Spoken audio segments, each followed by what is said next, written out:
Hello friends, தர்பூசணியில் ice சூப்பராக பண்ணலாம். நம்ம வந்து சின்ன பிள்ளையா இருக்கும் போதெல்லாம் ரோட்டில் ஐஸ் தாத்தா, பால் ஐஸ், குச்சி ஐஸ், கப் ஐஸ்னு விற்றுட்டு போவாங்கல்ல, அதே ஃப்ளேவரில் அட்டகாசமாக இருக்கும். இது மாதிரி நம்ம வெளியில் வாங்கினாலும் கிடைக்காது. கண்டிப்பாக ட்ரை பண்ணி பாருங்கள்.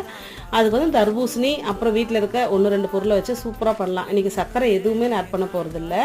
டேஸ்ட் ரொம்பவே அட்டகாசமாக இருக்கும். கண்டிப்பாக ட்ரை பண்ணி பாருங்கள். இன்றைக்கி வந்து ஒரு அரை பழத்துக்கு எடுத்துக்கிறேன். கொஞ்சம் முடிஞ்ச அளவுக்கு அந்த விதைகள்லாம் எடுத்து அதுக்கப்புறம் விட்டுட்ட விதைகள் நிறைய சத்து இருக்குது.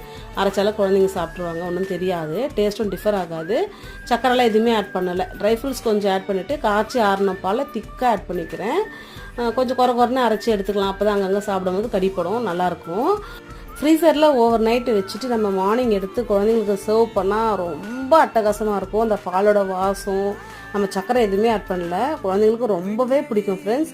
கண்டிப்பாக ட்ரை பண்ணி பாருங்கள். வீடியோ பிடிச்சா மறக்காமல் லைக் பண்ணுங்கள், சப்ஸ்கிரைப் பண்ண மறக்காதீங்க. பாய்.